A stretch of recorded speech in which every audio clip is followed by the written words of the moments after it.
ચાલો આપણે એટલે લગભગ 19-20 જણા છે. આમ તો 30 જણા હોય છે, પણ ખબર નહીં આજે કેમ વહેલું છે એટલે વહેલું ઉઠ્યા ના હોય ને બને એટલા. એટલે આ જે બાબતની ચર્ચા આપણે છેલ્લા લેક્ચરમાં લીધી હતી એ તમને પીપીટી ની અંદરમાં જોવા મળે છે ત્યારે. બરાબર, એટલે પીપીટી ની અંદરમાં એ બાબત અહીં લખી છે કે આપણે જે 4 ખ્યાલ જે વૈકલ્પિક જોયા નાણાંના પુરવઠાને લગતા, એ 4 ખ્યાલની વાત આપણે કરી કે પરંપરાગત મત, નાણાવાદીઓનો મત, બરાબર, ગર્લે શોના મત અનુસાર અને રેડ ક્લિફ કમિટી અથવા તરલતાનો જે અભિગમ જે છે એ 4ની આપણે વાત કરી દીધી છે. બરાબર, એક મિનિટ હા.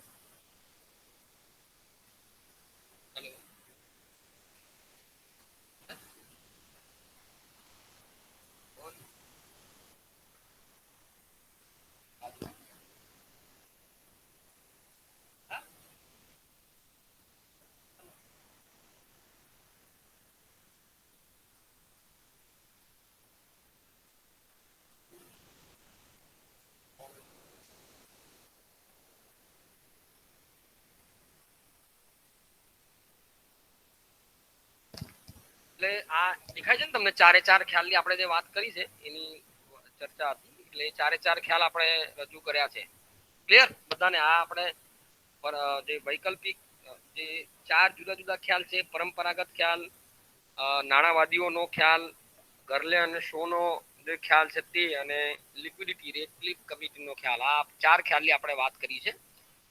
થોડું વહેલું છે અને થોડું ઝડપથી છે. આપણે આ જે નાણાં પુરવઠાના જે બીજા માપો જે છે એની આપણે વાત કરવા માંગીએ છીએ. એટલે એ ચર્ચામાં હું હવે આગળ વધું છું. તમને નેક્સ્ટ સ્લાઇડ જે દેખાય છે, નેક્સ્ટ સ્લાઇડ બધાને? એટલે reserve bank of yes sir, India દેખાય છે.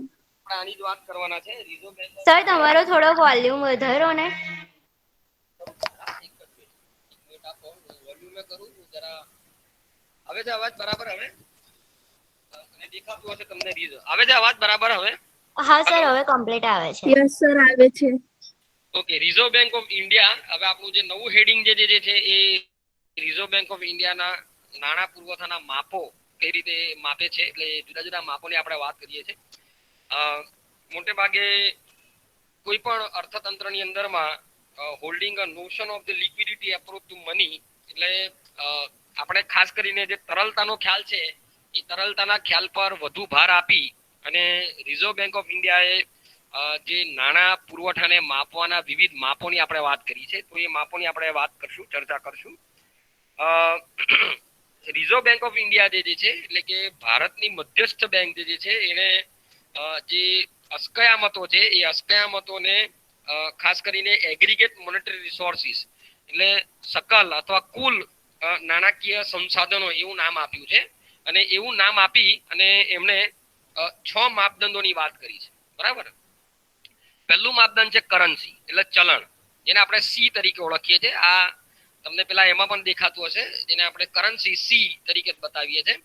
પછી માંગ થાપણો, જે બેંકની સાથે બેંકમાં આપણે જે મૂકેલી છે એ બધી માંગ થાપણો, જેને આપણે ડીડી તરીકે ઓળખીએ છીએ, ડિમાન્ડ ડિપોઝિટ ઓફ બેંક. એટલે બેંકમાં મૂકવામાં આવેલી માંગ થાપણો એને આપણે ડીડી તરીકે બતાવીએ છીએ. પછી અધર ડિપોઝિટ ઓફ ધી આરબીઆઈ, એટલે રિઝર્વ બેંક ઓફ ઇન્ડિયાની બીજી કેટલીક જે થાપણો છે એને આપણે ઓડી એટલે અધર થાપણ, બીજી થાપણો તરીકે આપણે ધ્યાનમાં લઈએ છીએ. પછી એમને post office savings deposit, post ઓફિસની અંદરમાં જે બચત થાપણો મૂકવામાં આવી છે એનો સમાવેશ કર્યો છે. ત્યારબાદ એમણે લીધું છે ટાઈમ ડિપોઝિટ ઓફ બેંક, એટલે બેંકની અંદરમાં મૂકવામાં આવેલી મુદ્દતી થાપણો, ટાઈમ ડિપોઝિટ્સ, અને time deposit of post office. બરાબર, એટલે પોસ્ટ ઓફિસની અંદરમાં મૂકવામાં આવેલી મુદ્દતી થાપણો. એટલે આ 6 માપદંડો આપણે ધ્યાનમાં લઈએ છીએ અને એની આપણે વાત કરીએ છીએ. રિઝર્વ બેંક ઓફ ઇન્ડિયા જે છે એમણે કાર્યકારી જૂથ બનાવ્યું. આ બધું પેલી ચોપડીની જે મેં આપ્યું છે એની અંદરમાં બતાવવામાં આવેલું છે કે આ ક્યુમ્યુલેટિવ, આ જે થાપણો છે એ બચત થાપણોમાં આપણે બાંધી મુદતની થાપણો, અને બાંધી મુદતની થાપણ પણ આપણે કહીએ છીએ, મુદતી થાપણો અથવા બાંધી મુદતની થાપણો. અને એ મુજબ આપણે જુદા જુદા જે વૈકલ્પિક માપની અંદરમાં આ જે 4 માપ જે બતાવ્યા છે બરાબર, એ રીતે આપણે દર્શાવીશું. પણ જે મૂળ વાત છે અહીંથી ચાલુ થાય છે કે the report of working group on money supply. Reserve bank નું જે નાણાં પુરવઠા માટેની જે કમિટી હતી વર્કિંગ ગ્રુપ, બરાબર, એટલે એ જે કમિટી જે છે 1977 ની અંદરમાં નાણાં પુરવઠાને માં કોનો સમાવેશ કરવો જોઈએ અને એના આધારે આપણે નાણાકીય નીતિ જે છે એ નાણાકીય નીતિની અંદરમાં જે એટલે નાણાકીય નીતિને ધ્યાનમાં રાખીને અથવા તો ભારતીય અર્થતંત્રમાં નાણાકીય નીતિ માટેની જે બાબત છે એ બાબતની ચર્ચા એમણે શરૂ કરી હતી અને એમાં જે રિપોર્ટ જે પબ્લિશ થયો હતો 1977 ની અંદર, બરાબર. અને તમને કીધું તેમ કે નાણાકીય સાધનો વિશેની માહિતી આપવાનો આરંભ રિઝર્વ બેંકે 1967-68 થી કર્યો હતો. એટલે રિઝર્વ બેંક ઓફ ઇન્ડિયા દ્વારા ગઠિત નાણાં પુરવઠા વિશેના પ્રથમ અભ્યાસ જૂથ હતું એનું. એની દ્રષ્ટિએ બાંધી મુદ્દતની થાપણો એ બચતનું સાધન છે અને તેથી તેઓ વિનિમયનું સર્વસામાન્ય માધ્યમ નથી, બરાબર, એવું એમણે આ કીધું હતું. એટલે તમારું જે બચત તરીકે તમે બાંધી મુદ્દત તરીકે મૂકી હોય, એટલે કે તમે જે મુદ્દતી થાપણો મૂકી હોય એ બચતનું સાધન છે, બરાબર, એ વિનિમયનું સર્વસામાન્ય માધ્યમ નથી, આવી વાત એમણે કરી હતી. એટલે આ જૂથ મુજબ જે છે એટલે નાણાં પુરવઠાની અંદરમાં આર્થિક અને નીતિ વિષયક જે પરિબળો જે છે એનો સમાવેશ થવો જોઈએ એવી એમને વાત હતી. અને એથી નાણાં પુરવઠાને તેઓ આર્થિક પરિબળ તરીકે, આર્થિક ચલ તરીકે વાત કરતા હતા કે જેની પર લોકોની, બેંકોની જે પણ કઈ વર્તણૂક છે એ વર્તણૂકની અસર એની પર થતી હતી. હવે જો નીતિ વિષયક ચલ તરીકે તમે વિચારો તો નાણાં પુરવઠાની અંદરમાં જે પણ કઈ બદલાવ આવે છે, ખાસ કરીને નાણાં સંસ્થાનો જે છે એના દ્રષ્ટિબિંદુની ધ્યાનમાં રાખીને ખાસ કરીને આપણે જોઈએ તો જે દ્વિતીય કક્ષાનું એટલે કે અવેજી નાણું જે છે, અવેજી નાણું, પ્રાથમિક નાણું, આ શું છે એ આપણે સ્પષ્ટ કરવું પડે. એટલે આ જૂથ જે છે એમણે જોયું, એમને વિશ્લેષણ કર્યું, નાણાકીય વિશ્લેષણ કર્યું, પોલિસીનું વિશ્લેષણ કર્યું અને એના આધારે આ single measure of money stock can not be use, એટલે એમણે એ તારણ પર આવ્યા હતા કે એક ચોક્કસ પરિબળને અથવા એક ચોક્કસ જે પરિબળ છે અથવા તો ચોક્કસ ચલને તમે નાણાં પુરવઠા તરીકે ધ્યાનમાં લઈ શકો નહીં. કેમ? કારણ કે જો તમે એક જ પરિબળને ધ્યાનમાં લો અને એને ધ્યાનમાં રાખીને તમે જો નીતિ વિષયક નિર્ણય લો તો તમારી નીતિ જે છે એ અપૂરતી રહી શકે છે, એ નીતિ તમને ગેરમાર્ગે દોડી શકે છે. એટલે આ દ્રષ્ટિએ આપણે વિચારીએ તો વિનિમયના સાધન તરીકે જે છે એ આધુનિક અર્થતંત્રની અંદરમાં જે પણ કઈ આપણે નાણાકીય પરિબળોની વાત કરીએ છીએ એ નાણાકીય પરિબળોની અંદરમાં આપણે એમ કહી શકીએ કે એક અગત્યનું લક્ષણ એમાં હોવું જોઈએ અને એ લક્ષણ છે તે છે સુપીરિયર લિક્વિડિટી, સર્વોચ્ચ તરલતા. આ શબ્દ યાદ રાખજો તમે, બરાબર. શું જે પણ તમે નાણાકીય એટલે નાણાં પુરવઠા તરીકે તમે જે પણ કઈ પરિબળને ધ્યાનમાં લો એ પરિબળની અંદરમાં સુપીરિયર લિક્વિડિટી એટલે સર્વોચ્ચ તરલતા એની અંદરમાં હોવી જોઈએ. જો સર્વોચ્ચ તરલતા એમાં ના હોય તો એ વિનિમયના માધ્યમ તરીકે કામ કરી શકે નહીં. અને આ લોકોએ બહુ સ્પષ્ટ કર્યું હતું કે આના માટે એક પરિબળ ધ્યાનમાં ના હોય, એવા અનેક પરિબળો આપણે ધ્યાનમાં લેવા પડે. એટલે કોઈ એક ચલ એ નાણાં પુરવઠા તરીકે આવી શકે નહીં. અને આ બે મહત્વના નાણાંના જે કાર્યો જે છે, ખાસ કરીને આપણે એમ કહીએ તો કોઈને મીટિંગમાં આમાં પ્રોબ્લેમ થાય છે? કોઈ મેસેજ છે? મેં શરૂ કરી દીધું. ઓકે. એટલે આમાં શું થાય છે કે ઘણી વખત હું પ્રેઝન્ટેશનની અંદરમાં આપણે ચાલ્યા જઈએ તો એ મીટિંગની અંદરમાં આવવાવાળા વિદ્યાર્થીઓને તકલીફ પડી જતી હોય છે. એટલે હું માનું છું કે એ સોલ્વ થઈ ગયું હશે. અચ્છા, એટલે આના આધારે નાણાંના બે મહત્વના કાર્યો આ યાદ રાખજો. રિઝર્વ બેંક ઓફ ઇન્ડિયાએ નાણાંના બે અગત્યના કાર્યો એને બહુ મહત્વ આપ્યું. એક તો વિનિમયનું માધ્યમ અને મૂલ્યનું સંગ્રાહક. આને ધ્યાનમાં રાખીને રિઝર્વ બેંક ઓફ ઇન્ડિયાએ નાણાંના પુરવઠાને માપવા માટેના જુદા જુદા માપો રજૂ કર્યા અને એ માપોને આપણે M1, M2, M3 અને M4 બરાબર તમને દેખાતા હશે. M1, M2, M3, M અને 4 આવા 4 નાણાં પુરવઠાને માપવા માટેના માપદંડો આપણે નક્કી કર્યા છે, બરાબર.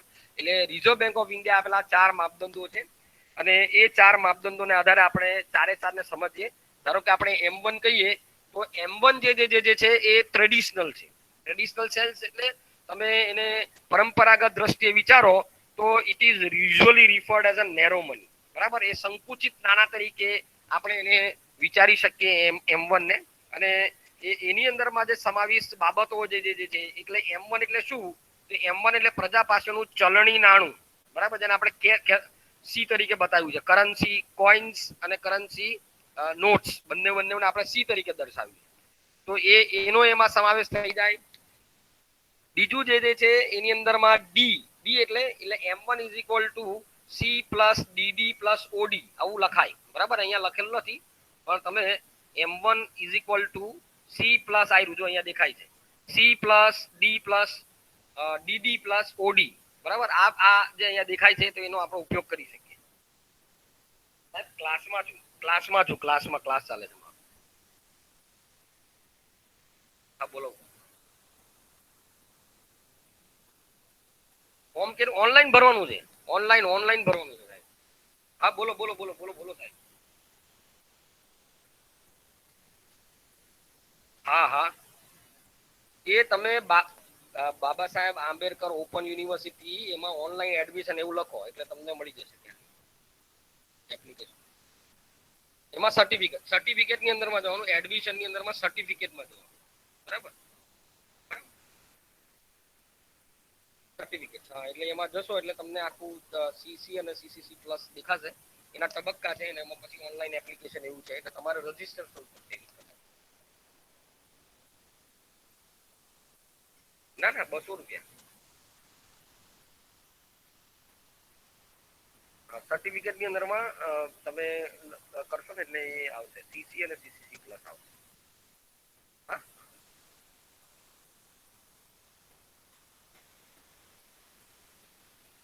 ઓકે, ચલો આપણે એક વચ્ચે આપણે મિત્રને વાત એટલે અહીંયા તમે જોઈ શકો છો મેં તમને જે વાત કરી છે એ સી એટલે M1 ની અંદર આપણે કોનો સમાવેશ કરીએ એટલે કે ભાઈ M1 માં C plus DD demand deposit બેંકની અને અધર ડિપોઝિટ એટલે રિઝર્વ બેંકની પાસે જે બીજી અન્ય માંગ થાપણો જે છે એનો સમાવેશ એની અંદરમાં કરીએ છીએ.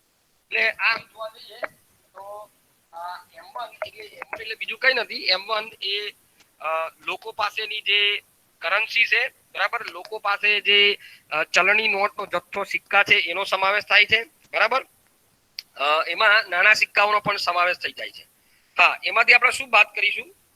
Cash on hand of all banks, બરાબર. એટલે જે બેંકની પાસે જે કેશ પડ્યું છે, cash on hand of all banks, બધી બેંકોની પાસે જે કેશ નાણું પ્રાપ્ત છે, બરાબર. કેશ નાણું જે છે એ વાત કરી દઈશું. આ યાદ રાખજો. એટલે તમે લખો આ જે રોકડ નાણું એટલે આની અંદર લખવામાં નથી આવતું, આમાં બતાવ્યું નથી આ આપણું જે છે એમાં. પણ તમે લખો કે આને જો આપણે એ કરીએ ઘણા વિદ્યાર્થીઓ બહાર હતા એટલે સી ચલણ, સી એટલે સી ઇઝ ઇક્વલ ટુ ચલણી નોટનો જથ્થો, બરાબર. ચલણ એને આપણે નોટો અને સિક્કાઓ, બરાબર. બાદ એમાંથી આપણે બાદ શું કરી દઈએ છે?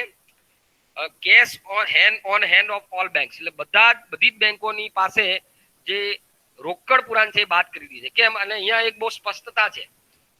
કેશ એટલે કયું કેશ? સંપૂર્ણ તરલ એટલે જે અર્થતંત્રની અંદરમાં સર્ક્યુલેશનમાં છે, ચક્રીય પ્રવાહની અંદરમાં છે.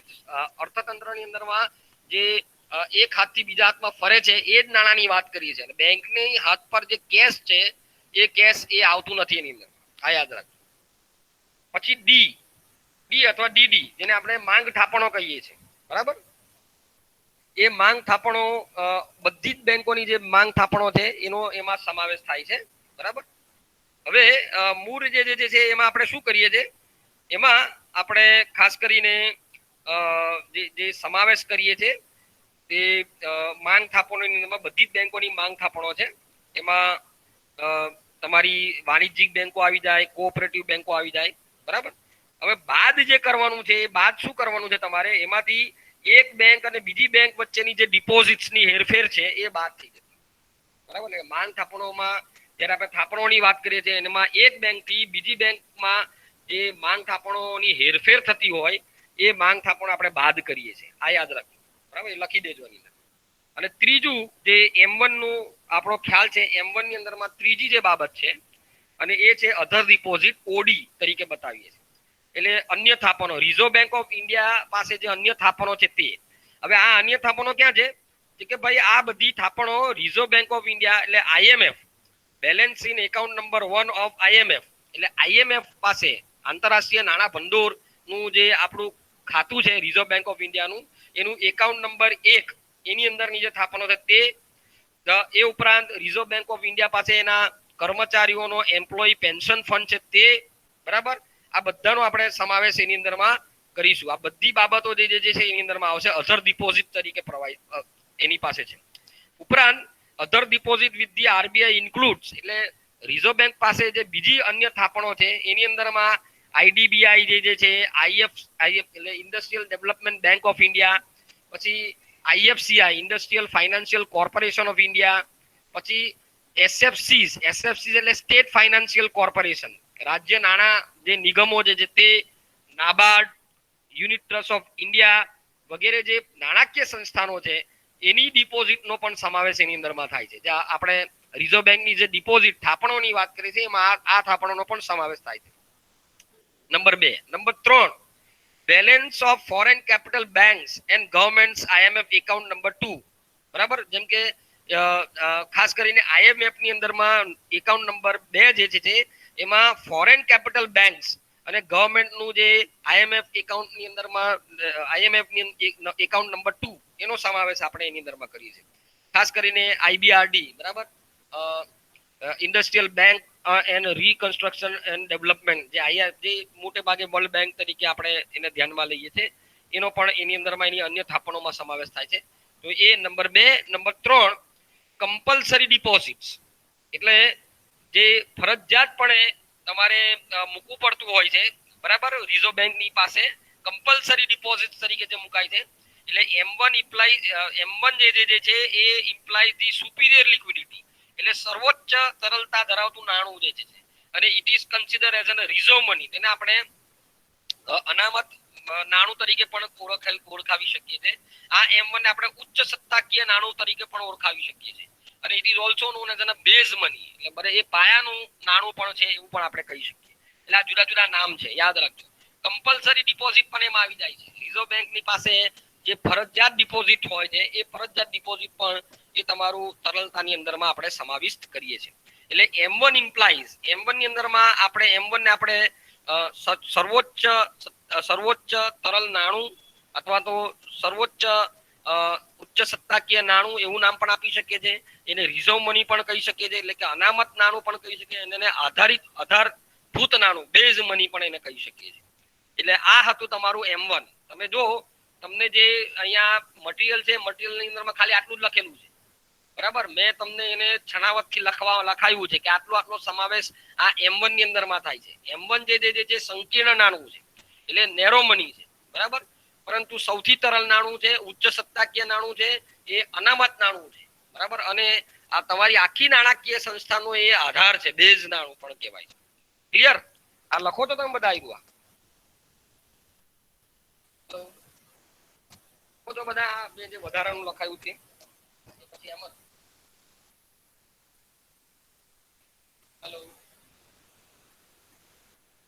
સર રિપીટ કરજો ને, થોડુંક લેટ થોડુંક જોઈન.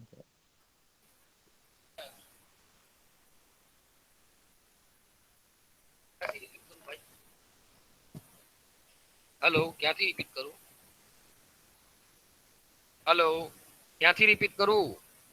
અવાજ આવે છે મારો? સર M1 જેની અંદર સમાવેશ થાય છે ને એ નાણું ને વગેરે. તમે અત્યાર સુધી લખ્યું ને? નો સર, હું લેટ જોઈન થયો ને થોડોક. બીજા કોઈ લખ્યું છે? બીજા જે હાજર હતા એ કોઈ? હેલો, કોઈ નહીં. નોટ પેન પકડાતી હોય, ઠંડી હોય એટલે પેન હાથમાં ના આવતી હોય, બને ને એવું. લખ્યું છે કોઈ? અવાજ આવે છે મારો? હેલો, યસ સર, આવે છે. હા લખ્યું? તમે લખ્યું વૈશાલી આજે કે પછી સર થોડું થોડું લખ્યું, તમે ફાસ્ટ બોલતા હતા ને તો वो લખાયું નહીં, બાકી છે. ફાસ્ટ બોલતો હતો. હા ચાલો હું લખાવું. ચાલો લખો જો M1 જે M1 બરાબર C plus DD plus OD આવું મેં લખાયું છે. M1 is equal to C plus DD plus OD. બરાબર. હવે એમાં C એટલે શું? C બરાબર લોકોની પાસે જે ચલણમાં હોય એવું બધું પ્રવાહી નાણું. એટલે એની અંદરમાં આપણે ચલણી નોટ વત્તા ચલણી સિક્કા એનો સમાવેશ કરીએ છીએ. બાદ શું કરીએ છીએ એમાંથી? બાદ શું કરીએ છીએ? શું બાદ કર્યું એમાંથી? બધી જ બેંકોને હા, બધી જ બેંકો પાસે જે રોકડ નાણું, હા યસ, એ બાદ કરવા. ક્લિયર? પછી આવે છે ડીડી. ડીડી એટલે ડિમાન્ડ ડિપોઝિટ, માંગ થાપણો. બરાબર. તો એ માંગ થાપણો એટલે બધી જ બેંકો, પછી એ વાણિજ્યિક બેંક છે, સહકારી બેંક છે, એ સહકારી બેંકો પાસે જે પણ કઈ માંગ થાપણો છે એ, તો એમાંથી શું બાદ કર્યું આપણે? ઓછા એક બેંક થી બીજી બેંકમાં માંગ થાપણની હેરફેર. હા, એક બેંક થી બીજી બેંક થી જે થાપણોની હેરફેર છે એ આપણે બાદ કરીએ છીએ. ક્લિયર? તપન? Yes sir. હા, ઓકે. નેક્સ્ટ પછી છે ઓડી, અધર ડિપોઝિટ. અને અધર ડિપોઝિટ એટલે રિઝર્વ બેંક ઓફ ઇન્ડિયા પાસે જે અન્ય થાપણો છે એની વાત કરી. તો એમાં મેં લખાવ્યું કે IMF જે છે, આંતરરાષ્ટ્રીય નાણાં ભંડોળ જે છે, એમાં રિઝર્વ બેંક ઓફ ઇન્ડિયાનું એકાઉન્ટ નંબર 1 એટલે જે એક નંબરનું જે એકાઉન્ટ છે IMF ની અંદરમાં રિઝર્વ બેંકનું, એ અન્ય થાપણ તરીકે ત્યાં કન્સિડર થશે, એ એમાં આવશે. પછી અલ્પ વિરામ કરાવીને લખાયું રિઝર્વ બેંક ઓફ ઇન્ડિયાના જે કર્મચારી છે એની ભવિષ્ય નિધિના ભંડોળ, employ pension fund, provident fund, ભવિષ્ય નિધિના ફંડ અને અન્ય ફંડ, બધા ફંડનો સમાવેશ એની અંદરમાં. એક મિનિટ, હા, એક જ મિનિટ, જરા ભૂલ થઈ ગઈ છે આપણે. આ તો ફંડ ના કહેવાય ને, એક મિનિટ. હા, આ રિઝર્વ એટલે તમે લખો સુધારો એમાં, જે રિઝર્વ બેંક ઓફ ઇન્ડિયાની પાસે જે થાપણ છે એમાં તમારે IMF ના એકાઉન્ટ નંબર 1 અલ્પવિરામ રિઝર્વ બેંક ઓફ ઇન્ડિયા ના કર્મચારીની ભવિષ્ય નિધિ અને એને સંલગ્ન જેટલા પણ બાકીના ભંડોળ જે છે એ બાદ કરી દેવામાં આવે. આ યાદ રાખજો. હા, મારી ભૂલ થઈ થોડી, આ બાદ કરજો. થોડું સુધારો, સારું થયું આ ભાઈ તપને કીધું એટલે થોડો સુધારો થશે એની અંદર. એ બાદ સર ફરીથી બોલો. આવું બોલું. જે અધર ડિપોઝિટ છે એટલે કે રિઝર્વ બેંકની પાસે જે અન્ય થાપણો છે એમાં લખો RBI ની અન્ય થાપણો કાઉન્સમાં લખો IMF માં એકાઉન્ટ નંબર 1 અલ્પવિરામ RBI ના કર્મચારીઓ ના ભવિષ્ય નિધિ, ગ્રેજ્યુઇટી વગેરે ભંડોળો બાદ કરતા, કાઉન્સ પૂરો. બરાબર. આ એક્સક્લુડેડ શબ્દ મેં જોયો નહીં, ખબર નહીં કેમ કહું છું. એટલે આ બાદ કરી દેવાના છે. અલ્પવિરામ, તમારો કાઉન્સ પૂરો થઈ જાય. અલ્પવિરામ RBI સાથે પાસે બીજી જે અન્ય થાપણો, એમાં જ લખવાનું છે. RBI પાસે જે અન્ય થાપણો છે તેમાં number 1 IDBI, IFCI, IDBI, IFCI, SFC, NABARD અને UTI વગેરે સંસ્થાનોની થાપણો. બરાબર. આ એમાં ઉમેરવામાં આવે છે. આ એનો ભાગ છે. હા, number 2 balance of foreign capital banks, વિદેશી બેંકોની થાપણો અને સરકારનું IMF સાથેનું એકાઉન્ટ નંબર 2, સરકારનું IMF સાથે એકાઉન્ટ નંબર 2, એ એમાં ભાગ આવશે. નંબર 3 ફરજિયાત થાપણો. That's all. એટલે આ જે રિઝર્વ બેંક પાસે જે અન્ય થાપણો છે એની આપણે આ વિસ્તૃત ચર્ચા કરી. મારી એક તમારે જે ભૂલ થઈ છે એ સુધારી તમે, કે જેમાં IMF માં બેંક એકાઉન્ટ નંબર 1 જે છે એનું આપણે રિઝર્વ બેંક ઓફ ઇન્ડિયાનું એમાં નહીં આવશે, અને પ્રોવિડન્ટ ફંડ અને એવા જે બાકીના ફંડના જે નાણાં પડ્યા છે એમના કર્મચારીના ભવિષ્ય નિધિના, એ થાપણ તરીકે સ્વીકારાશે નહીં. બરાબર, આટલું આપણે વાત કરીએ છીએ. ક્લિયર બધાને, ઓલ ઓફ યુ? હા, યસ સર. હવે Yes, આ sir. જે નાણું જે છે, હા બોલો બોલો જયેશ, બોલો જયેશ. હા બોલો યસ જયેશ. સર બોલતા. Okay, thank you. નેક્સ્ટ આગળ વધીએ આપણે. એમાં આ જે નાણું જે M1, એ M1 ને તમે આ બધું લખી રાખજો. કેમ? કારણ કે આ ટૂંકા જે 1-2 માર્કના જે મલ્ટી એટલે બહુ વિકલ્પીય પ્રશ્નો છે એમાં આવતું હોય છે. તો M1 ને આપણે જે છે એ અનામત નાણું પણ કહીએ છીએ, અલ્પવિરામ એને ઉચ્ચ સત્તાકીય નાણું પણ કહેવામાં આવે છે, અને નાણાં વ્યવસ્થાનો આધાર બેઝ મની પણ કહેવામાં આવે છે. આ ત્રણ એના ઉપનામ છે, એ આપણે યાદ રાખીએ. ક્લિયર? ઓકે, એટલે આ જે છે M1 જે છે એ આપણે એમ કહી શકીએ આધારભૂત રીતે એ નાણાકીય નીતિ અને રાજકોષીય નીતિની અંદરમાં અર્થતંત્રના નાણાંનો આધાર, બરાબર, એટલે કે સૌથી તરલ નાણાંનો આધાર તરીકે આપણે એને ધ્યાનમાં લઈએ છીએ, અને એને નિયંત્રિત કરવા માટેના વિવિધ પગલાઓ આપણે નાણાકીય નીતિની અંદરમાં અને રાજકોષીય નીતિની અંદરમાં લેતા હોઈએ છીએ. ક્લિયર બધાને? હા, કે રિપીટ કરું ફરી પાછું હતી એ ચાલશે? હવે M1 નું. Hello, okay sir. Okay okay fine. હવે આવે છે M2. કોઈને પ્રશ્ન ખરો હવે આમાં? કોઈને પ્રશ્ન? No sir. Okay okay, thank you. ચાલો, કન્સેપ્ટ ઓફ M2 ની વાત કરીએ. M2 જે છે એ M1 નું વિસ્તરણ છે, એક્સટેન્શન છે, એ કહી શકીએ. એ થોડો નાણાં આધારનો વિસ્તૃત ખ્યાલ છે ભારત જેવા દેશની અંદર. ભારતની અંદરમાં જ છે ને, ભારત જેવા દેશમાં એનો. કેમ? કારણ કે એની અંદરમાં આપણે શું ઉમેરીએ છીએ? એની અંદરમાં ફક્ત M1, એટલે તમે જે M1 જે કર્યું, M1 એટલે શું? M1 એટલે C plus DD plus OD, એનું આપણે એક્સપ્લેનેશન આપ્યું. એટલે M2 બરાબર M1 પ્લસ POSBD. POSBD એટલે post office savings bank deposit. Post ઓફિસમાં મૂકવામાં આવેલી બચત થાપણો. બસ આટલું જ ઉમેરાય છે, બીજું કઈ. કેમ? કારણ કે ભારત જેવા દેશની અંદરમાં બેંકોની સાથે સાથે પોસ્ટ ઓફિસ પણ પુષ્કળ પ્રમાણમાં ફેલાયેલી છે, અને પોસ્ટ ઓફિસ પુષ્કળ પ્રમાણમાં ફેલાયેલી છે, તો એમાં પણ સેવિંગ્સ ડિપોઝિટ રાખવામાં આવી છે. તો એ સેવિંગ્સ ડિપોઝિટ આપણે ઉમેરીએ છીએ. M2 એ M1 નું એક્સટેન્શન જ છે, એવું આપણે કહી શકીએ. એટલે M2 બરાબર M1 વત્તા POSBD, એટલે post office savings bank deposits નો સમાવેશ આપણે એની અંદર કરીએ છીએ. એટલે M2 જે છે એ is a prescribed as a compromise between need for conceptual neatness and operational facility. એટલે આપણે આ જે છે M2 જે છે એ ખ્યાલ જે છે એ નીતિ વિષયક બાબત અને આપણો જે વ્યાખ્યા જે આપણે નાણાંની કરીએ છીએ એ બે વચ્ચેનો ભેદ એ થોડો પાડે છે. ખાસ કરીને તમે જાણો છો ભારત જેવા દેશની અંદરમાં ખૂબ મોટા પ્રમાણની અંદરમાં આપણે પોસ્ટ ઓફિસની અંદરમાં પણ બચતો કરીએ છીએ, અને એને ધ્યાનમાં રાખીને એમાં મૂકવામાં આવે છે. પરંતુ એક બાબત અહીંયા ખાસ યાદ રાખવી કે બેંકોની જે માંગ થાપણો છે તે અને પોસ્ટ ઓફિસની જે સેવિંગ્સ ડિપોઝિટ છે તે એ બેમાં થોડોક તફાવત છે. અને તફાવત એટલો છે કે બેંકની જે થાપણો જે છે એ વધુ તરલ છે પોસ્ટ ઓફિસની તરલતા કરતા, બરાબર.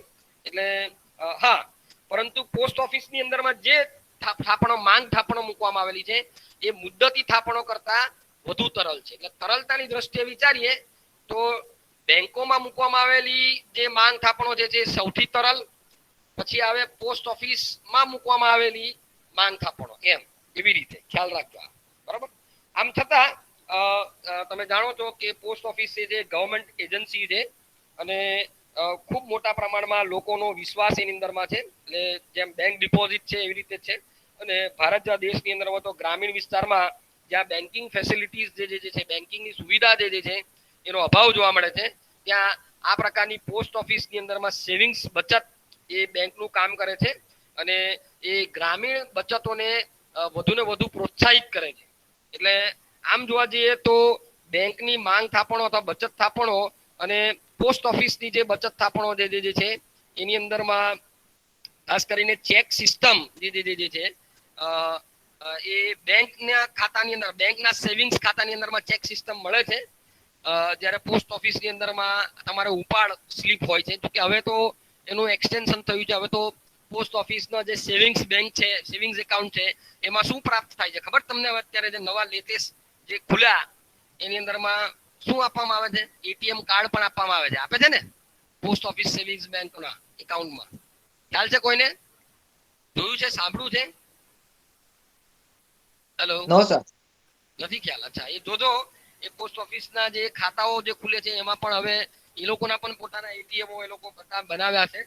બેંકોની સાથે ટાઈપ કર્યું છે પોસ્ટ ઓફિસે પણ, અને એ રીતે એને પણ એટીએમ ની જે, હા હા બોલો બોલો ગોપાલભાઈ બોલો. સાંભળ્યું છે સર. સાંભળ્યું છે ને? હા, એટલે એ પણ મળ્યું છે. એટલે એ ખૂબ મોટા પ્રમાણમાં લોકોને આપણે બેંકની અંદરમાં એટલે બેન્કિંગ કામકાજમાં લાવી શકીએ એ બાબતથી આ વિસ્તરણ કરવામાં આવ્યું છે. બીજું કે માંગ થાપણોના જો આપણે આર્થિક વ્યવહારોની વાત કરીએ તો એમાં જે વિનિમયનું જે માધ્યમ છે ખાસ કરીને નાણાંનું, એ બેંકની જે થાપણો જે છે એ બેંકની થાપણોમાં આપણે વિચારીએ તો એ વિનિમયના સાધનની જે તરલતા જે છે બેંક થાપણોમાં પોસ્ટ ઓફિસની સેવિંગ્સ બેંક બચત કરતા વધારે છે એવું આપણે કહી શકીએ. અને એટલે જ ધેરફોર આપણે જ્યારે નીતિ વિષયક બાબતની વાત કરીએ તો નીતિ વિષયક બાબતની દ્રષ્ટિએ વિચારીએ તો લોકો પાસે હાથ પર જે રોકડ નાણું છે અથવા ઉચ્ચ સત્તાકીય નાણું છે એના માટે જે નીતિ વિષયકો જે છે એ M2 કરતા M1 પર વધારે ભાર મૂકે છે. આ યાદ રાખો, M2 કરતા M1 પર વધારે ભાર મૂકે છે. અને નીતિ વિષયક પરિબળ તરીકે એટલે કે સંકીર્ણ એટલે સંકુચિત નાણાંનો જથ્થો અર્થતંત્રમાં જો એને એ લોકો મૂલવવો હોય તો એ લોકો M2 કરતા M1 ને વધારે પ્રેફરન્સ, વધારે મહત્વ આપે છે. ક્લિયર? બધાને ક્લિયર આ બાબત? હા, ઓકે. આગળ વધીએ આપણે કન્સેપ્ટ નંબર 3 અને તે છે M3. તો M3 ની વાત કરીએ. M3 જે છે એ વિસ્તૃત નાણું છે, બ્રોડ મની છે, બરાબર. એનો જે આધાર જે છે મિલ્ટન ફ્રીડમેનના ખ્યાલ પર આધારિત છે. M3 નો ખ્યાલ જે છે એ મિલ્ટન ફ્રીડમેનના ખ્યાલ પર આધારિત છે, જ્યાં એ એમ કહે છે કે નાણાંની અંદરમાં જે ચલણની અંદરમાં જે વિનિમયની અંદરમાં નાણું છે એ ઉપરાંત એ મુદ્દતી થાપણો, માંગ થાપણો તો ખરું જ, પણ મુદ્દતી થાપણોની એટલે બાંધી મુદ્દતી થાપણો છે એનો પણ સમાવેશ કરવાની વાત કરે છે. એટલે M3 એટલે શું? M3 એટલે M3 ઇઝ ઇક્વલ ટુ, લખીએ આપણે, તમને પેલામાં બતાવેલું જ છે, M3 is equal to M1 plus TD, આવું લખવામાં આવે છે. TD મીન્સ ટાઈમ ડિપોઝિટ, બાંધી મુદ્દતી થાપણ, બરાબર. એટલે આ ખાસ યાદ રાખજો. જે M1 પ્લસ અહીંયા M3 is equal to M1 plus TD એવું લખવામાં આવે છે, બરાબર. જ્યાં TD એટલે ટાઈમ ડિપોઝિટ, મુદ્દતી થાપણો બધી જ બેંકોની, બરાબર, બધી જ બેંકોની જે મુદ્દતી થાપણો છે એનો સમાવેશ કરવામાં આવે છે.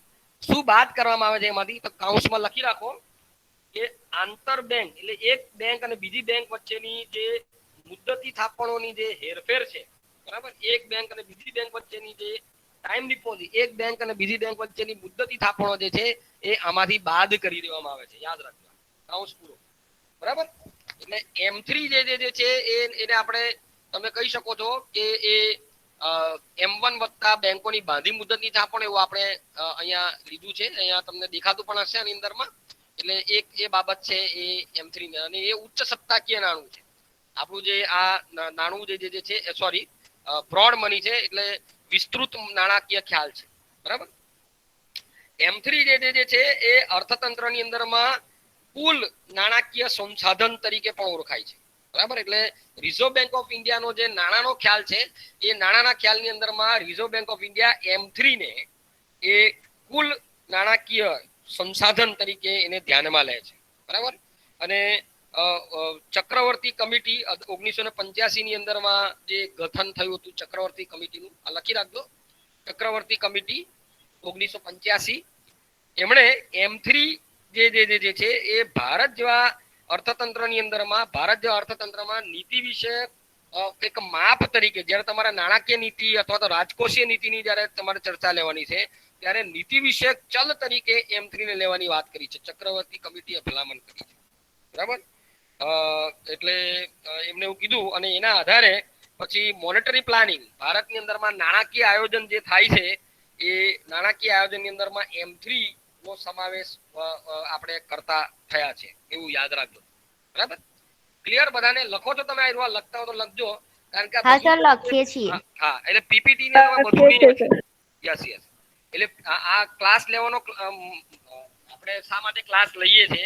અથવા હું સીધું પેલું જે વાંચીને આપી શકો તો મારી પાસે કોઈ મટીરિયલ પહેલેથી પડેલું છે જે તમારી પાસે પણ પડેલું છે, તો એની ખાલી ઉપર છલ્લી ચર્ચા કરાવીને હું પૂરું કરી દઉં. ક્લાસ એ રીતે પૂરો થઈ જાય મારે કરવો હોય તો. પણ it is not like that. એવી રીતે નથી હોતું. બરાબર. એ તમારી પાસેનું મટીરિયલ છે, એ મટીરિયલ પણ દર વર્ષે બદલાય છે. હું પણ દર વર્ષે નવા નવા ખ્યાલો એની અંદરમાં ઉમેરું છું. લેટેસ્ટ ખ્યાલો બધા આવતા હોય છે. એટલે ઓનલાઈન જે હાજર રહે છે અથવા તો જે ક્લાસમાં હાજર રહે છે એને જ આ વસ્તુ મળે છે. પેલું તો બધાને મળવાનું છે. મટીરિયલ તો બધાને મળી જશે. મળી જશે ને?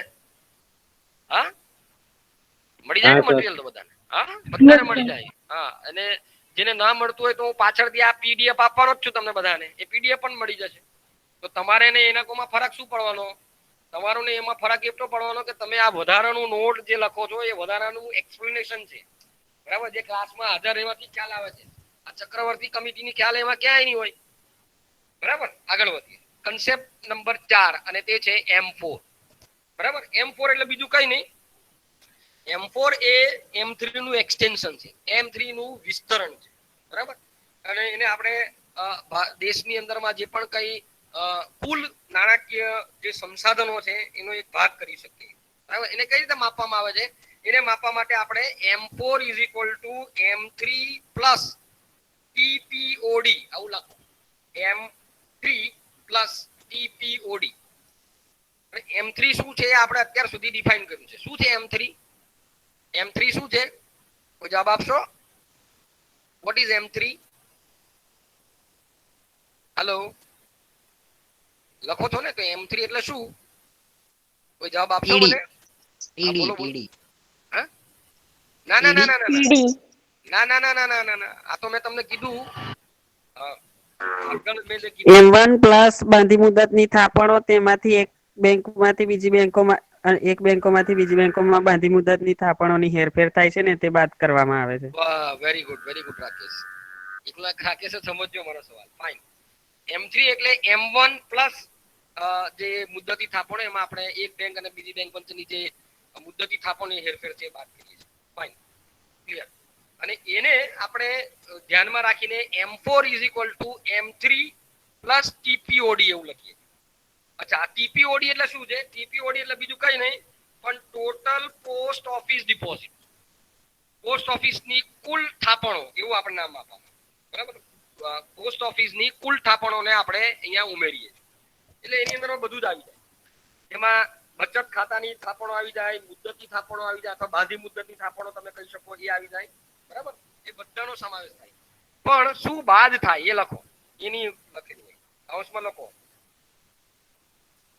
રાષ્ટ્રીય સેવિંગ સ્કીમ NSS આપણે જે કહીએ છીએ, અથવા NSS જે બચત પ્રમાણપત્ર, રાષ્ટ્રીય બચત પ્રમાણપત્ર જે કહેવાય ને, એની જે યોજના છે NSS એ અને એના certificate NSC national saving scheme અને નેશનલ સેવિંગ સર્ટિફિકેટ્સ એ બહાર કરવામાં આવે છે. એની જે થાપણો છે એમાં ધ્યાનમાં લેવામાં આવતી નથી. આ યાદ રાખો. નેશનલ સેવિંગ સ્કીમ, રાષ્ટ્રીય બચત યોજના અને રાષ્ટ્રીય બચત સર્ટિફિકેટ્સ. બરાબર. એટલે કે એના જે પ્રમાણપત્રો છે, જે આપણે ખબર ને ઇન્દિરા વિકાસ પત્ર અને પછી એવા જે વિકાસ પત્ર, કિસાન વિકાસ પત્ર આવા જે આવે છે. બરાબર. તમે નામ સાંભળ્યા હશે આવા, જે બચત આપણે પોસ્ટ ઓફિસ માંથી પ્રાપ્ત થતા નાની બચત યોજનામાં. તો એ પોસ્ટ ઓફિસની કુલ થાપણોમાંથી બાદ કરી દેવામાં આવે છે. આ યાદ રાખજો. હા, નાના નાના સવાલમાં પૂછાતું હોય છે, બહુ અગત્યનું છે. ચાલો, હવે એક ચાર્ટ બનાવું છું હું તમને. એ ચાર્ટ તમારે બધાએ ધ્યાનમાં લેવાનો છે. ચાર્ટ આપણે 20 મિનિટનો સમય આપો, હું ચાર્ટ તૈયાર કરું. સ્ટોપ પ્રેઝન્ટિંગ કરું છું અને ચાર્ટ તરફ હું જાઉં છું. એના માટે હું 1 મિનિટ આપો મને સમય, કે ચાર્ટ તમારે ધ્યાનમાં લેવાનો. એ ચાર્ટ જે છે એ તમારે બધાએ દોરવાનો પણ પણ છે અને સમજમાં તમને મજા આવશે.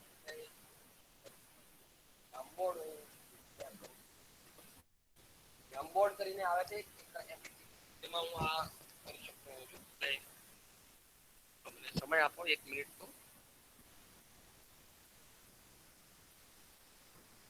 જોઈએ આમાં જો જગ્યા ખાલી હોય તો હું આમાં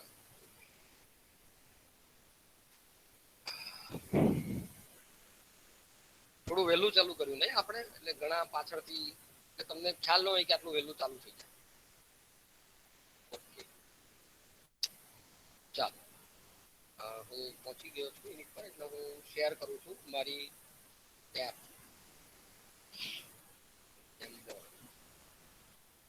દેખાય છે બધાને? આ મેં શેર કર્યું છે, એક ખાલી સફેદ કલરનું ચિત્ર દેખાતું દેખાય છે બધાને?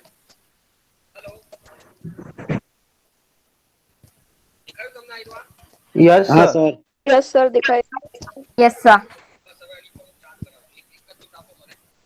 હેન્ડ ફ્રી જે જેનામાંથી હું બોલું છું એ જરા ગૂંચવાઈ ગયું છે, એનો બહુ આ પ્રશ્ન છે.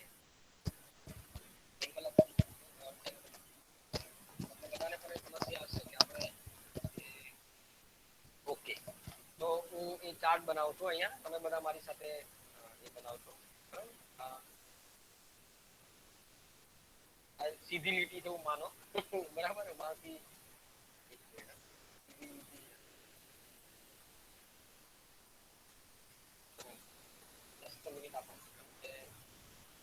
અમારી પાસે એવા કોઈ બીજા સાધનો નથી જેનો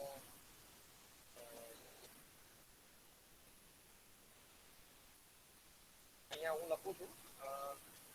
આ છે તમારો સ્ટોક ઓફ મની, નાણાંનો પુરવઠો.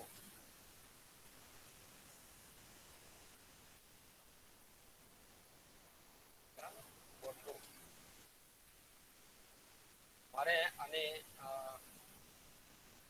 બરાબર આ નાણાંનો પુરવઠો, એમાં આપણો પહેલો ખ્યાલ જે છે એ છે M1. દેખાય છે ને બધાને? Hello, yes sir. Yes sir. Yes, yes sir. Sir. હા, નથી દેખાતું? થાય છે સર. થાય છે સર. થાય છે સર. M1 બરાબર શું કરીશું? M1 is equal to C. હા, yes, C plus E plus OD. આપણે આ ત્રણ બાબત આપણે લખી દીધી. આ M1 ની અંદરમાં આવશે. M2 જે છે M2 is equal to M2 is equal to M1 plus post office savings bank deposit, જેને આપણે POSBD એવું કરીશું. Bank deposit POSBD. પછી છે M3, એ અગત્યનો ખ્યાલ છે. that is equal to M1 plus TD એવું લખ્યું. TD એટલે ટાઈમ ડિપોઝિટ.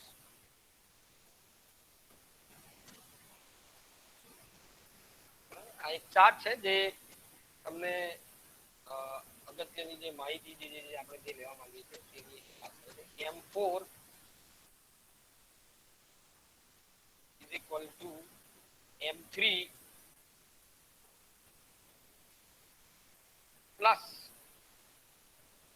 આપણે TPDO એટલે ટોટલ જે પોસ્ટ ઓફિસ ડિપોઝિટ છે એની વાત કરીએ છીએ. અહીંયા આપણે લખીએ M3 પ્લસ TPOD એટલે ટોટલ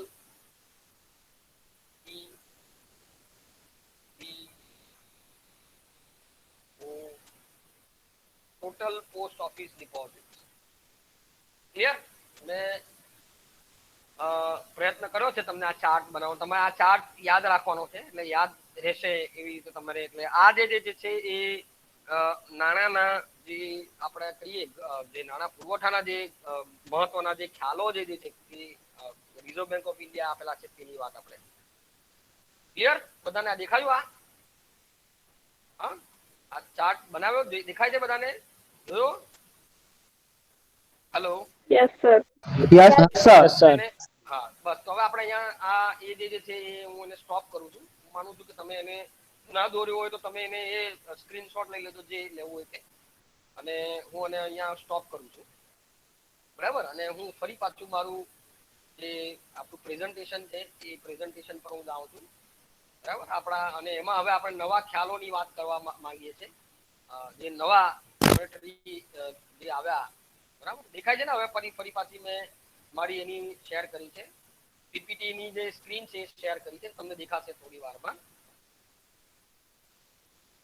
ઓકે બરાબર એટલે આ જે આપણે જે આખી વાત કરી છે એ આ વાત જે છે આ છે નાણાં પુરવઠા અંગે રિઝર્વ બેંક દ્વારા નિર્મિત બીજા અભ્યાસ જૂથની કેટલીક ભલામણો છે તો નાણાં પુરવઠા અંગે રિઝર્વ બેંકનું બીજું જૂથ પણ આવ્યું બરાબર 1977 જેની આપણે વાત કરી એમાં નાણાં પુરવઠાની અંદરમાં પોસ્ટ ઓફિસની બચતોને પણ નાણાં પુરવઠા તરીકે આપણે ધ્યાનમાં લીધી બાંધી મુદતની પણ લીધી અને આ જૂથે જે 4 ખ્યાલો વિકસાવ્યા છે એ આપણે 4 ખ્યાલો આપણે ધ્યાનમાં લીધા એના બરાબર હવે આ વર્ગીકરણ જે છે એ વર્ગીકરણની વિશિષ્ટતાઓ છે અને મર્યાદાઓ એ શું છે કે ભાઈ રિઝર્વ બેંક ઓફ ઇન્ડિયા દ્વારા નિર્મિત આ બીજું જે કાર્યકારી જૂથ છે એટલે નાણાં પુરવઠા અંગે જે આ વર્ગીકરણ આપ્યું આપણે 4નું જે જોયું છે એ છે કે સહકારી બેન્કિંગ ક્ષેત્રની થાપણોને પણ વ્યાપક રીતે આમાં આવરી લેવાની એટલે અગાઉના વર્ગીકરણમાં માત્ર રાજ્ય સહકારી બેંકોની માંગ પાત્ર થાપણોનો સમાવેશ હતો એમાં નાણાં પુરવઠામાં સમાવેશ હતો પરંતુ હવે મધ્યસ્થ સહકારી બેંકો પ્રાથમિક સહકારી ધિરાણ મંડળીઓની માંગ પાત્ર થાપણોનો પણ સમાવેશ નાણાં પુરવઠામાં જે કરી શક્યા નહોતા કારણ કે એમાં બંધકની સંબંધિત પૃથક માહિતી આપણી પાસે નહોતી પરંતુ હવે એ માહિતી આપણી પાસે આવી છે એટલે અમુક થાપણો જેનો સમાવેશ નાણાં પુરવઠામાં થવો જોઈતો હતો એ થતો નહોતો અને બીજી બાજુ જેનો સમાવેશ નાણાં પુરવઠામાં ન થવો જોઈતો હતો એનો સમાવેશ થતો હતો એટલે આ આખા પૃથ્થકરણની જે ત્રુટીઓ હતી જે મર્યાદાઓ હતી એ નવી એ ત્રુટીઓ આપણે દૂર કરવામાં આવી એટલે નવા વર્ગીકરણમાં ત્રુટીઓનું નિવારણ કરવા માટે અને રાજ્ય સહકારી બેંકો મધ્યસ્થ સહકારી બેંકો પ્રાથમિક સહકારી બેંકો જે સહકારી મંડળીઓની માંગ પાત્ર થાપણોનો સમાવેશ નાણાં પુરવઠામાં આપણે કર્યો છે ઉપરાંત મધ્યસ્થ સહકારી બેંકો અને પ્રાથમિક સહકારી મંડળીઓ પોતાની જે થાપણો રાજ્ય સહકારી બેંકમાં રાખે છે બરાબર તેમનો સમાવેશ હવે નાણાં પુરવઠામાં કરો એટલે જે આપણે આંતર બેંકની જે થાપણો જે છે એ બાદ કરીએ છીએ અને બધી જ થાપણોનો સ્વીકારીએ છીએ પછી એક વાણિજ્યિક બેંકો હોય કે સહકારી બેંક હોય આપણે આગળ લખ્યું છે આપણા એની અંદરમાં આવી ગયું પણ આ આવી રીતે થયું બીજું કે બેંકોની બચત થાપણોનું વિભાજન માંગ થાપણો અને બાંધી મુદતી થાપણોમાંથી નાણાં પાછા મેળવવાની નિર્બંધ સરળતા કે અગવડતા અનુસાર કરવામાં આવી છે એટલે તમે કેટલા સરળતાથી તમે માંગ થાપણમાંથી રોકડમાં રૂપાંતરણ કરી શકો છો મુદતી થાપણમાંથી રોકડમાં રૂપાંતરણ કરી શકો છો એ જે બંધનો જે છે એ બંધનોને આધારે આ વર્ગીકરણ આપણે કરતા હોઈએ બરાબર પરંતુ આપણે જાણીએ છીએ કે માંગ થાપણોમાં બચત થાપણો કે જે સહેલાઈથી પાછી મેળવી શકાય નહીં તે થાપણોનો સમાવેશ બાંધી મુદતી થાપણોમાં કરવામાં આવે છે એટલે આ વર્ગીકરણ બેંકો પોતાના પર આધાર રાખતું હોવાથી એ વર્ગીકરણને વ્યવસ્થિત અને નિશ્ચિત પ્રકારનું વર્ગીકરણ કહી શકાય નહીં એક આ મર્યાદા છે અને વાસ્તવમાં બેંકોની સમગ્ર બચત થાપણોનો સમાવેશ બેંકોની માંગ પાત્ર થાપણોમાં કરવામાં આવે એ વધારે યોગ્ય છે એટલે આ હજુ પણ ચાલુ રાખવામાં આવી છે કેટલીક મર્યાદાઓ છે કે નાણાં પુરવઠાના વિભિન્ન ખ્યાલો તેમની પ્રવાહિતાની કક્ષા અનુસાર ક્રમાનુસાર આપવામાં આવ્યા છે એ અનુસાર આપણે જોઈએ તો M1 M2 M3 અને M4 એ આખો ક્રમ છે એટલે M1 જે છે એ સૌથી વધારે 100% પ્રવાહી નાણું છે અને એનો ઉપયોગ વિનિમયના સર્વસામાન્ય માધ્યમ તરીકે આપણે કરીએ છીએ બીજી તરફ M4 જે છે એ એની પ્રવાહિતા ખૂબ સૌથી ઓછી પ્રવાહિતા ધરાવે છે M2 અને M3 એ M1 અને M4 નાણાં પુરવઠા વચ્ચે આવેલા છે અને એમની પ્રવાહિતાની કક્ષા એ પ્રમાણે આપણે ગોઠવેલા છે અહીં મુશ્કેલી ઊભી થાય છે કઈ મુશ્કેલી ઊભી થાય છે કે ભાઈ નાણાંના પુરવઠાની કક્ષા એ પરસ્પર ભિન્ન હોવાથી એમનો જે ભારાંક જે છે એ ભારાંક એને લક્ષમાં લીધા વિના એમના ઘટકોને યાંત્રિક રીતે આપણે સરવાળા કરી મેળવી લઈએ એટલે આ એક મર્યાદા છે ફક્ત તમે શું કરો તો એકબીજાની અંદરમાં એક ધારો કે તમે M2 નક્કી કરો તો M2 ની અંદરમાં M1 વત્તા તમે પોસ્ટ ઓફિસની જે થાપણો છે સેવિંગ બેંક એકાઉન્ટની એ ઉમેરી દો એટલે યાંત્રિક રીતે ફક્ત તમે આ M2 કે M4 એવા નવા કન્સેપ્ટ ઉભા કર્યા હોય એવું લાગે. બીજી બાજુ આપણે જોઈએ તો પોસ્ટ ઓફિસ સેવિંગ ઓર્ગેનાઇઝેશનોની જે થાપણો જે છે એનો સમાવેશ નાણાં પુરવઠામાં કરવો હોય તો એમાં કેટલીક ભૂલ રહી જાય અથવા તો મર્યાદા રહી જાય. કેવી કે ભાઈ પોસ્ટ ઓફિસ સેવિંગ્સ ઓર્ગેનાઇઝેશન આ સંસ્થાઓને સમાવેશ પ્રજામાં ચાલુ રાખવાને બદલે બેંકોની સાથે તેમનો સમાવેશ નાણાં પુરવઠાના સર્જનમાં કરવો જોઈતો હતો કે જેથી આ સંસ્થાઓ તેમની રોકડ અનામતો નાણાંના પુરવઠામાંથી બાદ કરી શકાય. જેમ બેંકોની રોકડ અનામતો નાણાં પુરવઠાનો ભાગ ગણાતો નથી. આપણે કરીએ છીએ ને, જો મેં તમને કીધું બેંકોની રોકડ અનામતો નાણાંના પુરવઠાનો ભાગ ગણાતી નથી, એ જ રીતે આ સંસ્થાનોની રોકડ અનામતોને પણ નાણાં પુરવઠામાંથી બાદ રાખવી જોઈએ, પરંતુ તેમ કરવામાં આવ્યું નથી. એટલે આ એક મર્યાદા છે. આ મર્યાદાઓને આપણે ધ્યાનમાં લેવી જોઈએ. બરાબર. ચાલો હવે બીજી કેટલીક બાબતોની આપણે વાત કરીએ. બીજી બાબતો એટલે જે નવા જે કન્સેપ્ટ આવ્યા છે, આ બધી મર્યાદાઓ હતી, એ મર્યાદાઓને પરિણામે ન્યૂ મોનેટરી એગ્રીગેટ્સ, બરાબર, જે નવા નાણાકીય જે માપદંડો આવ્યા છે એ માપદંડોની આપણે વાત કરીએ. બરાબર, જે આમાં લગભગ અચ્છા, તો પ્રજા પાસે કેટલું નાણું છે એની વાત છે. હું તમને પછી એની ચર્ચા કરું છું. પેલા જે નવા આવ્યા છે એની સ્લાઇડ પર તમને આવ્યા. નાણાં પુરવઠાના માપ અંગે સુધારેલા ધોરણો, revise measures of money supply. દેખાય છે ને બધાને? હેલો, દેખાય છે બધાને? આવ્યું? હેલો, યસ સર, દેખાય. ચર્ચા કરીએ. ફાઇન, થેન્ક યુ, આભાર. આપણે પહેલા અત્યારે આની ચર્ચા કરીએ. બરાબર, નાણાં પુરવઠાના માપ અંગે સુધારેલા જે ધોરણો જે છે, નવા જે ધોરણો જે છે એની આપણે વાત કરીએ. હવે નાણાં પુરવઠા અંગે જૂન 1998 માં રિઝર્વ બેન્કે નાણાકીય સર્વેક્ષણ બહાર પાડ્યું. નાણાકીય સર્વેક્ષણના આધારે, બરાબર, એક જે કાર્યકારી જૂથ હતું એમણે આ જૂથે તેના મની સપ્લાય એનાલિસિસ અને મેથોડોલોજી ઓફ કમ્પાઇલેશન, બરાબર, આ એક એમનું જે નામ હતું, આ જૂથે જે પણ જે રિપોર્ટ તૈયાર કર્યો એ રિપોર્ટનું નામ હતું money supply working group on money supply analytics and methodology of compilation. બરાબર, એટલે તમે નાણાંના પુરવઠાને કઈ રીતે નક્કી કરો છો, એને નક્કી કરવા માટેનું માપ કયું આવે, એની એક કમિટી હતી. જેમાં એમણે રેડક્લિફ સમિતિના તરલતાના અભિગમના આધારે, આપણે આગળ જોઈ ગયા છે રેડક્લિફ કમિટી શું અથવા તો તરલતાનો સંપૂર્ણ તરલતાનો અભિગમ શું એની આપણે વાત કરી છે, એક અભ્યાસ. બરાબર, તો એના આધારે નાણાં પુરવઠા અંગેના સુધારેલા માપો આપ્યા. બરાબર, એ નવા માપો આપણે પ્રાપ્ત થયા છે. જે working group suggested the new monetary aggregates, એમને નવા મોનેટરી એગ્રીગેટ્સ આપ્યા. બરાબર, જેમ કે જે મોનેટરી બેઝ છે અથવા તો તમારું જે આપણે એમ કહીએ રિઝર્વ અનામત, સંપૂર્ણ અનામત જે નાણું જે છે જેને આપણે M1 કહેતા હતા, એમાં એમનો સુધારો કર્યો છે અને એમાં એમને M0 એવું નામ આપ્યું. બરાબર, જે આપણે NM0 તરીકે અહીંયા દેખાય છે, તમે વાંચતા હશો, દેખાય છે ને અહીંયા? એમાં શેનો સમાવેશ થાય છે કે ભાઈ લખો તો M0 અથવા NM0 ની અંદરમાં શેનો સમાવેશ થાય તો કે ભાઈ NM0 ની અંદરમાં C plus bank deposit with RBI ની પાસે જે બેંક ડિપોઝિટ છે તે plus other deposit with RBI OD. બરાબર, એટલે રિઝર્વ બેંકની પાસે જે અન્ય થાપણો છે એનો સમાવેશ આપણે આ NM0 અથવા એને M0 પણ તમે લખી શકો. એમાં શેનો સમાવેશ થાય છે? નાણાકીય આધારનો નિર્દેશ કરે છે. એમાં રિઝર્વ બેંક પાસેની બેંકોની થાપણોના નાણાંનું ચલણ એનો આપણે ઉમેર્યું છે અને રિઝર્વ બેંક પાસેની અન્ય થાપણો છે એનો સમાવેશ એની પાસે એની અંદરમાં થઈ જાય છે. એટલે કરન્સી ઇન સર્ક્યુલેશન, બરાબર, યાદ રાખો, કરન્સી ઇન સર્ક્યુલેશન એટલે અર્થતંત્રની અંદરમાં જે કરન્સી ફરે છે એનો આપણે વાત કરીએ છીએ. બરાબર, એનો સમાવેશ આપણે એની અંદરમાં લઈએ છીએ. બીજું જે બાબત જે છે, બરાબર, એટલે એની અંદરમાં જે આપણે લઈએ એમાં આપણે M1 ની વાત કરીએ, NM1. એમાં પ્રજા પાસેની ચલણી નોટો, સિક્કાઓ ઉપરાંત બેંકોની માંગ પાત્ર થાપણો તથા રિઝર્વ બેંક પાસેની અન્ય થાપણોનો સમાવેશ આપણે This is called NM1. બરાબર, currency with public plus demand deposit with Reserve Bank of India plus other deposit with RBI.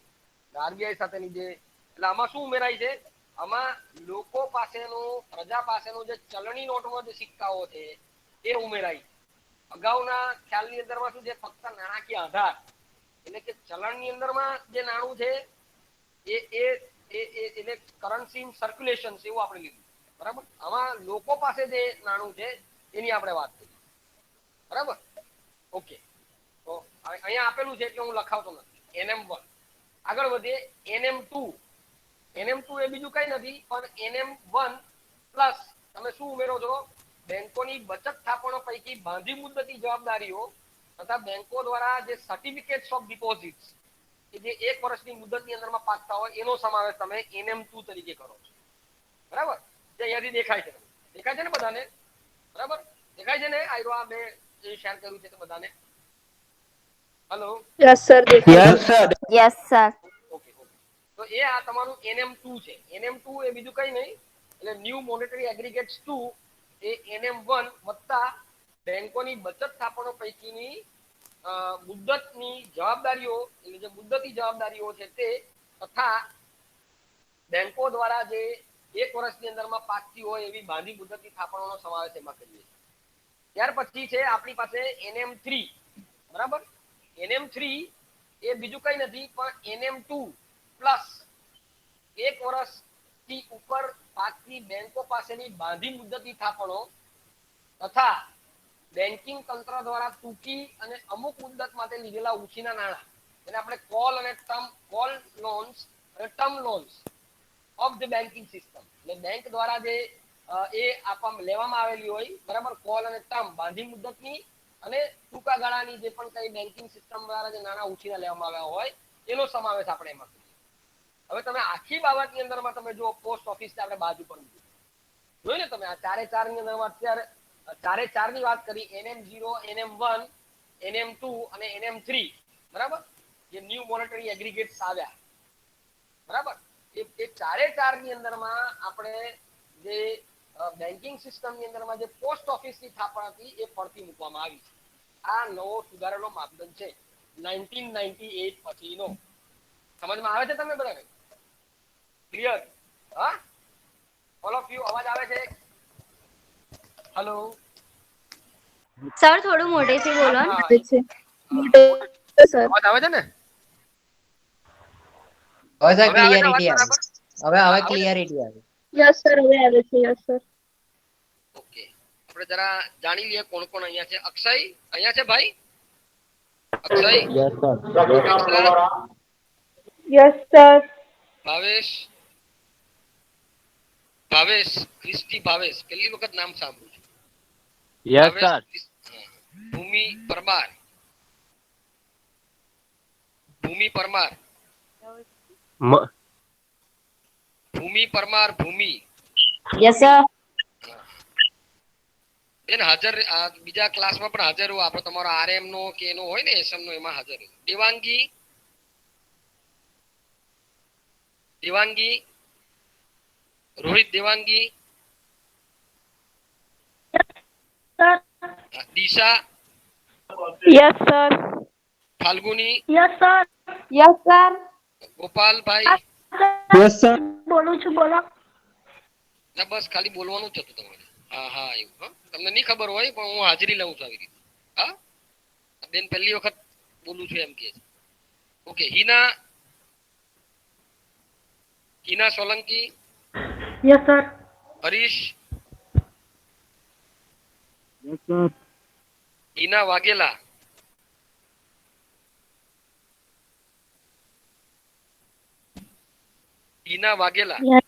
Yes sir. Janki Chauhan, yes sir.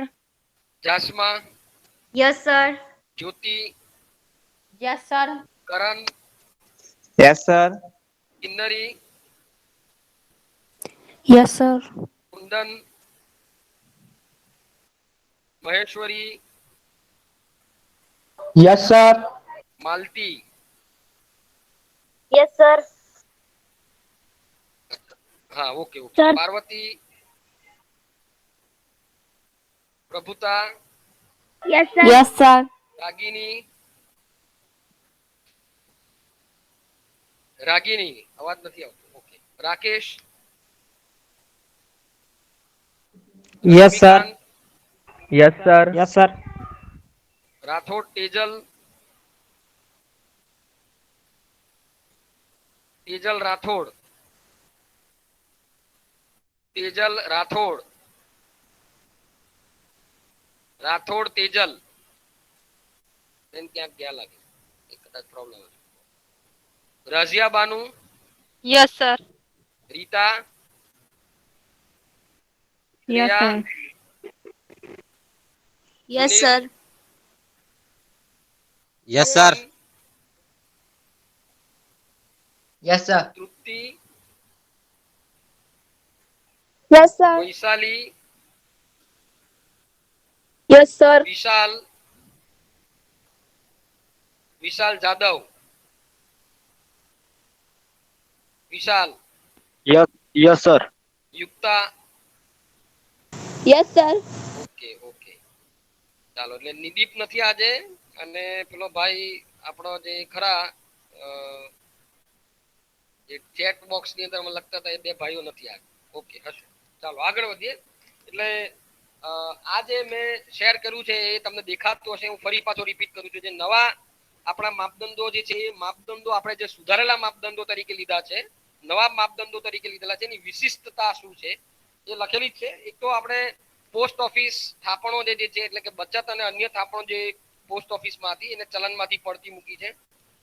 બેંકો પાસેની જે જાહેર થાપણોને બે રીતે વર્ગીકૃત કરવામાં આવી છે. એક તો ટૂંકી મુદતની 1 વર્ષથી ઓછી મુદતની થાપણો, અને બીજું કે 1 વર્ષથી વધુ મુદતની થાપણો. આ બેની અંદરમાં પણ તરલતા અલગ અલગ હોય છે, એટલે એને આપણે અંદર ધ્યાનમાં લીધી છે. ત્રીજું, બેંકની ટૂંકી અને અમુક મુદત માટે લીધેલી ઉછીના નાણાં, બેંકે જે ઉછીના નાણાં લીધા હોય એ પણ આપણે નાણાંના માપદંડ તરીકે ધ્યાનમાં લીધા છે. બરાબર, જેને આપણે કોલ અને શોર્ટ ટર્મ બોરોઈંગ કહીએ છીએ, એ પણ અહીંયા ધ્યાનમાં લીધું છે. બીજું કે રેડક્લિફ કમિટી જે સમિતિ, એની ભલામણો અન્વયે આપણે M1 જે આપણું સંકીર્ણ નાણું હતું, બરાબર, નેરો મની હતું, એનું માપ દર્શાવે છે. જ્યારે M3 જે છે વ્યાપક નાણું, બરાબર, ને બ્રોડ મની આપણે તરીકે લઈએ છીએ. એટલે આ પણ સ્પષ્ટતા કરી દીધી કે M1 એ તમારું નેરો મની છે, M3 જે તમારું બ્રોડ મની છે. ત્યારબાદ આપણે પોસ્ટ ઓફિસની બધી જ થાપણો જે અગાઉ M4 ની માં દર્શાવાતી હતી એને સંપૂર્ણ રીતે પડતી મૂકવામાં આવી છે. એટલે M4 નો ખ્યાલ હતો જે અગાઉ હતો એ હવે આપણે તરત એને શું કર્યો છે, એને પડતો મૂક્યો છે. ખ્યાલ આવે બધાને? એટલે આ સુધારા વધારા આપણે કર્યા છે, અને એ સુધારા વધારાને ધ્યાનમાં આપણે લીધા છે એવું આપણે કહી શકીએ. બરાબર, એટલે આ એક બાબત છે જેને આપણે ધ્યાનમાં લઈશું. એ ઉપરાંત પણ કેટલાક તરલતાના માપદંડો, ધોરણો આપણે ધ્યાનમાં લીધા છે. એ તરલતાના માપદંડો, ધોરણોને આપણે સંદર્ભ તરીકે લઈશું. બરાબર, એટલે એ નવા માપદંડોની આપણે જ્યારે ચર્ચા કરીશું, ખાસ કરીને શ્રી રેડ્ડીના અધ્યક્ષ પદે જે નાણાં પુરવઠા અંગેની કાર્યકારી જૂથે જે તરલ સાધનોની વાત કરી છે, એ નવા ધોરણો જે આપ્યા છે એ નવા ધોરણોની આપણે ચર્ચા કરીશું. બરાબર, એક ચર્ચા આપણે ધ્યાનમાં લઈશું. પણ આ વચ્ચે બીજી એક વાત મારે તમને કરવી છે, અને એ વાત છે ઇન્ટરમીડિયેટ મોનેટરી એગ્રીગેટ્સ. બરાબર, જેને આપણે NM2 તરીકે દર્શાવીએ છીએ, એની થોડીક વાત કરવી છે. અને પછી આપણે જે નવા જે તરલતાના સાધનો, જેની હું આ દેખાય છે તમને અહીંયાથી, તરલતા સાધનો અંગેના નવા માપદંડો, એની પછી વાત કરીએ. એટલે વચ્ચે થોડીક બીજી વાત લેવી છે. નોટ અને પેન તમે તૈયાર રાખજો, એની આપણે ચર્ચા કરશું. આ બધું નાણું અત્યારે દેશની અંદરમાં કેટલું છે, કેટલા પ્રમાણમાં છે, એની પણ હું વાત કરીશ. એનું પણ મેં એક્સેલ ની અંદરમાં એ ડાઉનલોડ કરીને રાખ્યા છે ડેટા, અને એના આપણે એના જે ગ્રાફ છે એ ગ્રાફ પછી આપણે પાછળથી જોઈશું. વર્કિંગ જૂથ જે છે, જે વર્કિંગ જૂથ એટલે કે કાર્યકારી જૂથે જે નવા માપદંડો આપ્યા છે, ખાસ કરીને આપણે એને NM2, બરાબર, NM2 કહીએ છીએ, કે જેની અંદરમાં ચલણી નાણું એટલે કે અર્થતંત્રની અંદરમાં જે રોકડ પ્રવાહ તરીકે જે ફરે છે તે, અને ટૂંકા ગાળાની જે ડિપોઝિટ્સ જે છે એને આપણે M1 તરીકે રાખ્યું. હવે એકચ્યુઅલી આ જે શું છે એ તમારું જે સંકુચિત નાણું છે, એટલે M1 જે છે તે અને એની વચ્ચેનું બાબતની વાત કરીએ છીએ. બરાબર, જેમાં આપણે non interest bearing monetary liabilities of banking sector, કે જેમાં નોન ઇન્ટરેસ્ટ એટલે જેની પર તમારે વ્યાજ નથી આપવાનું એવી બેંકોની જે જવાબદારીઓ જે છે એનો સમાવેશ કરીએ છીએ. બરાબર, અને બ્રોડ મની B3, બરાબર, અને all encompasses the measures that includes long term time deposit. એટલે આ નાનું સંકુચિત નાણું જે છે એમાં બેંકોની બધી જ વ્યાજ સિવાયની જવાબદારીઓ આવે છે. જ્યારે M3 ની અંદરમાં બધા જ પ્રકારની એટલે આ ચલણી જે નાણું છે ઉપરાંત જે બેંકોની જે જવાબદારીઓ જે છે એ જવાબદારીનો પણ સમાવેશ થાય છે. એટલે આપણે થોડુંક વિચારીએ કે તમે જે બ્રોડ મની તરીકે NM3 અહીંયા આપણે લીધું ને એ NM3 દેખાય છે ને બધાને એ મેં બતાવ્યું છે. તો NM3 શું છે?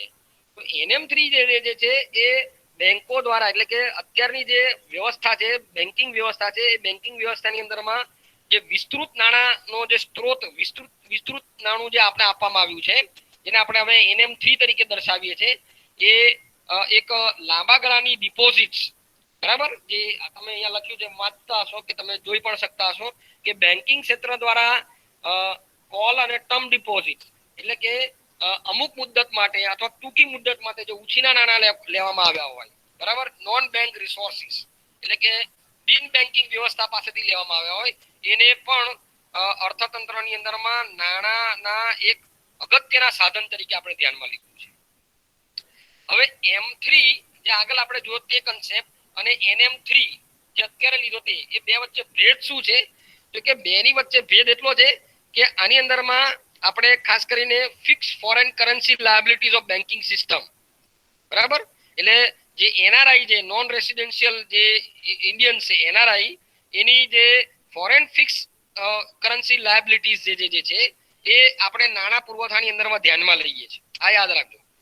The difference owing two banks એટલે જે તફાવત શું છે? તફાવત છે કે ટૂંકા ગાળા માટે અથવા થોડા મુદ્દત માટે બેંકો ઉછીના જે નાણાં લે છે એ નાણાંનો સમાવેશ આપણે અહીંયા હવે કરીએ છીએ જે M3 માં કરવામાં નહોતો આવતો. આ યાદ રાખજો બરાબર. એટલે M3 ની અંદરમાં આ તફાવત જે છે નહોતો. M3 અને NM3 વચ્ચે આ તફાવત છે. ઉપરાંત તમે જાણો છો કે non resident inflows to the banking system in India is great એટલે ભારતની અંદરમાં જે બિન ભારતીયો એટલે બિન નિવાસી ભારતીયો છે એ બિન નિવાસી ભારતીયો દ્વારા બેંકોની અંદરમાં થલવાતું જે નાણું જે છે એનો સ્ત્રોત મોટો છે અને આપણે ચરોતરમાં રહીએ છીએ અને ચરોતરમાં રહીએ એટલે આપણે જાણીએ છીએ કે ભાઈ અહીંથી બહાર વિદેશમાં ગયા હોય અને વિદેશની અંદરમાં કમાયા હોય અને પછી બેંકની અંદરમાં ત્યાંથી એ લોકો ફોરેન એક્સચેન્જની અંદરમાં એટલે કે વિદેશી હુંડિયામણની અંદરમાં એ થાપણો અહીંયા મૂકતા હોય છે એટલે એ દ્રષ્ટિએ પણ એ અગત્યની બાબત છે એવું આપણે કહી શકીએ. ઉપરાંત આપણે આગળ વધીએ. આ જે કાર્યકારી જૂથ જે છે એ કાર્યકારી જૂથ જે છે એની જે જવાબદારીઓ છે એ જવાબદારીઓને પણ આપણે ક્લાસિફાઈડ કરી છે. એને પણ આપણે એનું પણ વર્ગીકરણ કર્યું છે બરાબર. ભારતીય અર્થવ્યવસ્થાની અંદરમાં ભારતીય બેન્કિંગ વ્યવસ્થાની અંદરમાં આ જે પણ કઈ એની જવાબદારીઓ છે બેંકોની એને ક્લાસિફાઈડ કરી છે. ખાસ કરીને આપણે એમ કહીએ એક જવાબદારી નંબર 1 તો ડિમાન્ડ લાયબિલિટીઝ એટલે કે માંગ થાપણો પૂરતી એમની જવાબદારીઓ. બીજી જે જવાબદારી છે ટાઈમ લાયબિલિટીઝ. ટાઈમ લાયબિલિટીઝ એટલે મુદ્દત આધારિત જવાબદારીઓ. અમુક મુદ્દત થાય એટલે તમારે એની ચૂકવણી કરવાની. ટાઈમ લાયબિલિટીઝ એટલે મુદ્દત પર આધારિત. ડિમાન્ડ લાયબિલિટીઝ એટલે જ્યારે માંગવામાં આવે ત્યારે આપી દેવાનું બરાબર. જ્યારે માંગવામાં આવે લોકો દ્વારા માંગ કરવામાં આવે ત્યારે તમારે એની ચૂકવણી કરવાની. અને ત્રીજો નંબર જે છે તે એ છે other demand and time liabilities in line with existing practice એટલે અત્યારે બેંક સિવાયની બેંક ઉપરાંત બીજા પ્રકારની માંગ થાપણોની જવાબદારીઓ અને મુદ્દતી થાપણની જવાબદારીઓ એનો પણ સમાવેશ આપણે આની અંદરમાં કરીએ છીએ. હવે આ બધી જે જવાબદારીઓ છે એ બધી જવાબદારીઓની અંદરમાં માંગ જવાબદારીઓ મુદ્દતી જવાબદારીઓ જે છે એને આપણે નાણાં પુરવઠાના એક બેન્કિંગ ક્ષેત્રના જે લાયબિલિટીઝ તરીકે એટલે કે જવાબદાર પરિબળ તરીકે જવાબદારીઓના પરિબળ તરીકે ધ્યાનમાં લઈએ છીએ. અને એનું જે બેલેન્સ છે જે છે એ બેલેન્સ જે છે એ અગત્યનું છે અને એને આપણે ધ્યાનમાં લઈએ છીએ. એને આપણે નોન મોનેટરી લાયબિલિટીઝ એટલે બિન નાણાકીય જવાબદારીઓ જે બેન્કિંગ ક્ષેત્રની છે એનો પણ સમાવેશ આપણે એની અંદરમાં કર્યો છે બરાબર. જોકે જે અઢળ ડિપોઝિટની અંદરમાં બેંકો સાથે જોડાયેલી જે કર્મચારીઓના ભવિષ્ય નિધિના જે ભંડોળો જે છે તે પછી ગ્રેજ્યુઇટી છે વગેરે એ આપણે બાદ કરી દેતા હોય છે. કેમ? કારણ કે એનો સમાવેશ અહીંયા થતો હોતો નથી બરાબર. એટલે એ એક ખાસ બાબત તમે અહીંયા યાદ રાખજો. ચાલો ત્યાર પછી આ બધો જે આ બધી જે બાબત જે છે એ અર્થતંત્રની અંદરમાં જે વિસ્તૃત નાણાંનો જે સ્ત્રોત છે વિસ્તૃત નાણાં એટલે કે NM3 જે છે એના એક બેઝ તરીકે ધ્યાનમાં લઈએ છીએ. હવે બીજી એક બાબત આમાં સાથે સાથે એક આપણે લઈ લઈએ અને એ છે ક્રેડિટ એગ્રીગેટ્સ. એટલે સાખી નાણું શું છે અથવા સાખી નાણાંનો જે જે બેઝ તૈયાર કરે છે અર્થતંત્રની અંદર એ શું છે એ સમજી લઈએ. નોટ પેન હોય તો એ લખજો, તમે નવું હેડિંગ આપજો, ક્રેડિટ એગ્રીગેટ્સ. બરાબર, એક જ મિનિટ મને આપો. આ જરા આપણી હવેલીની અંદરમાં કોઈ બહુ મોટો પ્રોગ્રામ ચાલે છે. આપણા ડિપાર્ટમેન્ટની સામે જે હવેલી છે એ બહુ મોટા વોલ્યુમ થી એ લોકો શરૂ કર્યું છે, એટલે જરા હું દરવાજો બંધ કરીને આવું. એક જ મિનિટ.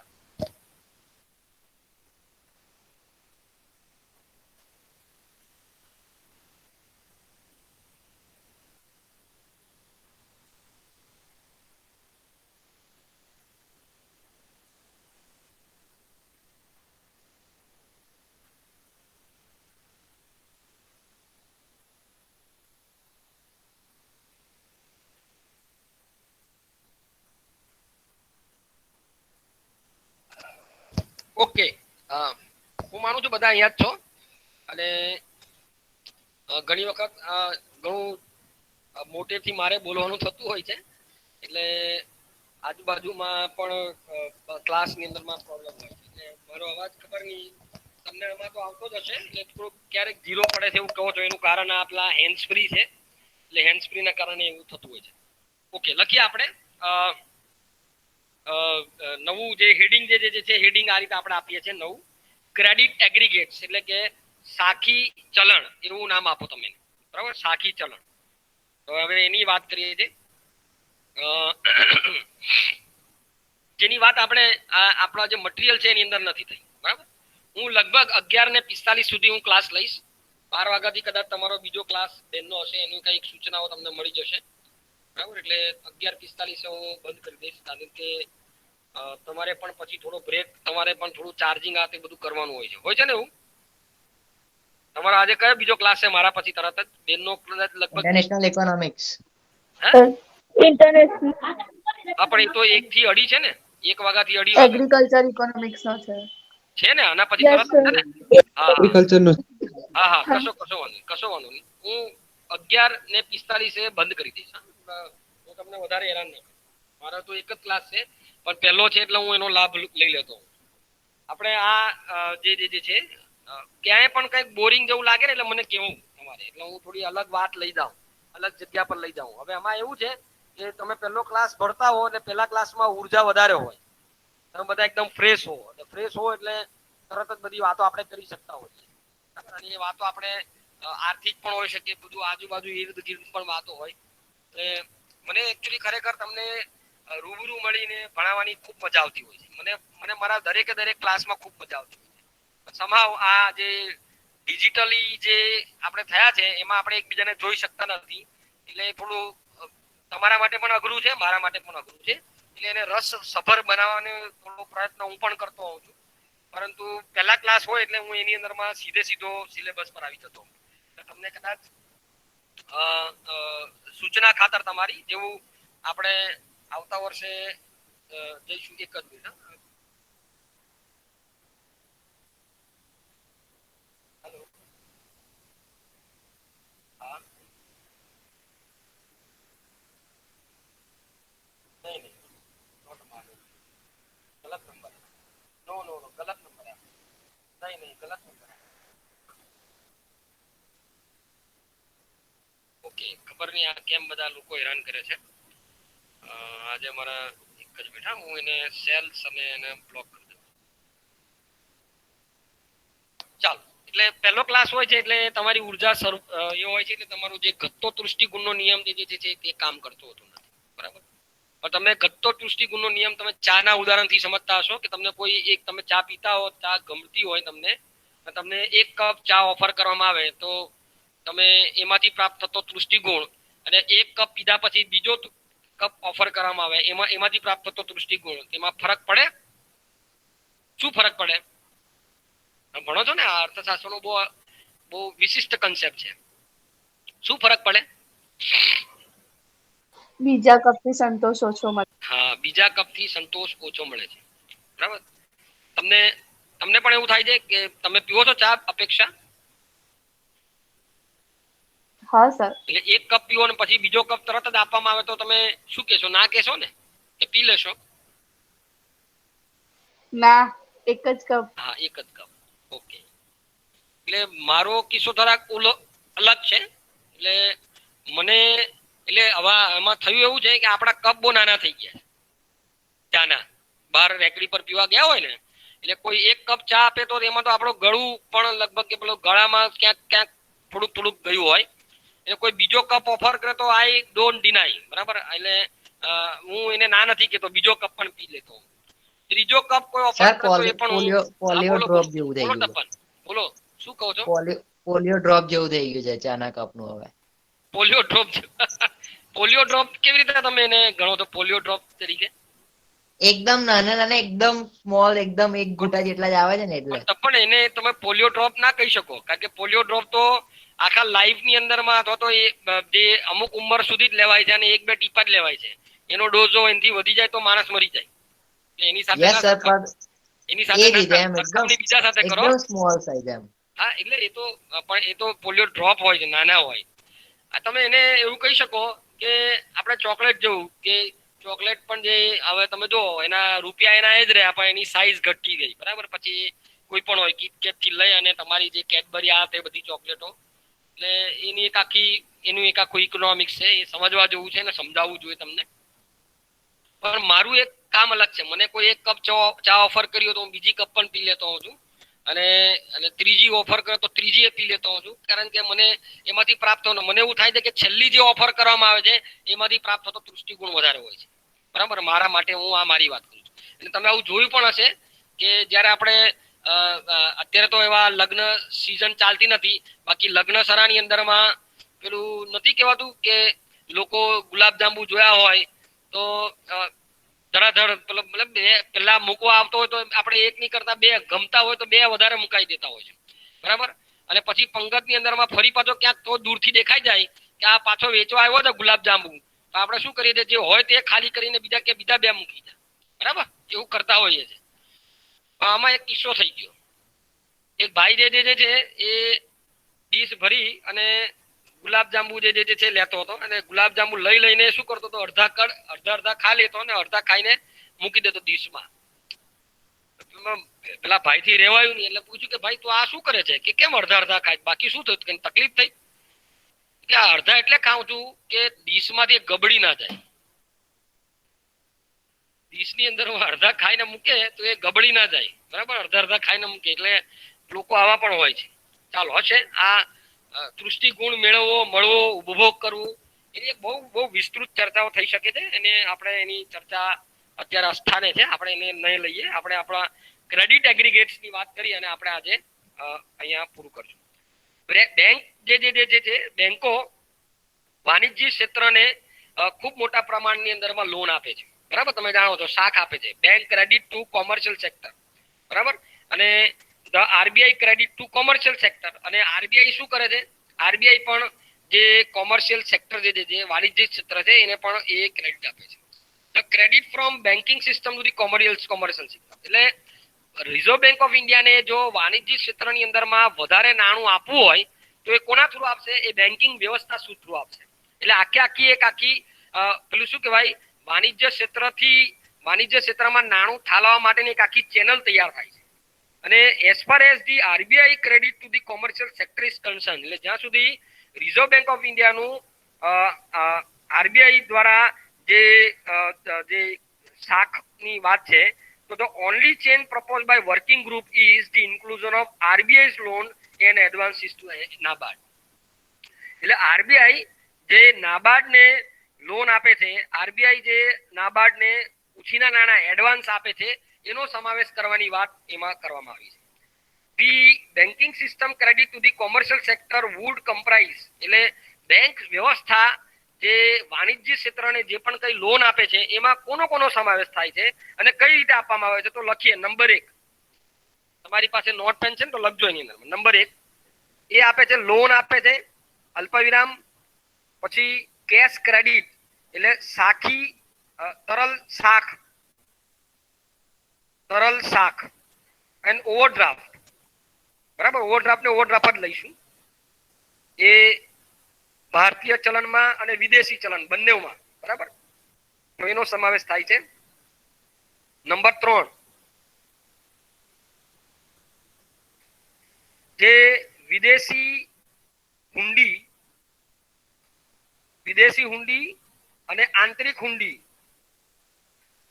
જે ખરીદવામાં આવી હોય અને વટાવવામાં આવી હોય, ડિસ્કાઉન્ટ કરવી હોય, ખરીદવામાં આવે અને વટાવવામાં આવે, એને આ બંને જે કાઉન્સમાં લખી રાખજો, આ બંને જે છે એ બેંકની શાખનો ભાગ છે. બેંક શાખનો ભાગ છે આ. બરાબર. નંબર 2. નંબર 3, સરકારી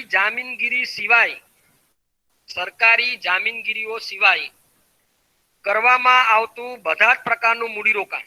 સરકારી જામીનગીરીઓ સિવાય કરવામાં આવતું બધા જ પ્રકારનું મૂડીરોકાણ, તો એનો સમાવેશ થાય છે. અને નેક્સ્ટ જે છે અને છેલ્લું જે છે તે છે net lending to primary dealers, એટલે પ્રાથમિક ધીરધારનારાઓને આપવામાં આવેલું ધિરાણ. તો આ 4 બાબતો જે છે એ આપણા શાખ વ્યવસ્થાના આધાર બનતા હોય છે. તમને રિપીટ કરું કે બધા લખ્યું બરાબર વ્યવસ્થિત 4 4? હેલો સર ત્રીજો ચોથું repeat કરો. repeat. ચોથું અને ત્રીજું સર repeat કરો. પહેલેથી રિપીટ કરું બધું? સર ખાલી ચોથું. ચોથું. અચ્છા, ચોથું. તો ચોથું સર જે ત્રીજું પણ. કયું બેન પ્રભુતા? ત્રીજું. અચ્છા, ત્રીજું જે છે એ સરકારી જામીનગીરીઓ સિવાયની બધા જ પ્રકારનું મૂડીરોકાણ. ત્રીજો નંબર, સરકારી જામીનગીરીઓ સિવાયનું બધું જ મૂડીરોકાણ. ક્લિયર? અને નંબર 4 માં પ્રાથમિક ધીરધારનારાઓને, એટલે જે નાણાં ધીરધારનો ધંધો કરે છે તેને આપવામાં આવેલું ચોખ્ખું ધિરાણ. પ્રાથમિક ધીરધારનારાઓને આપવામાં આવેલું ચોખ્ખું ધિરાણ, તો એનો સમાવેશ આપણે આમાં કરીએ છીએ.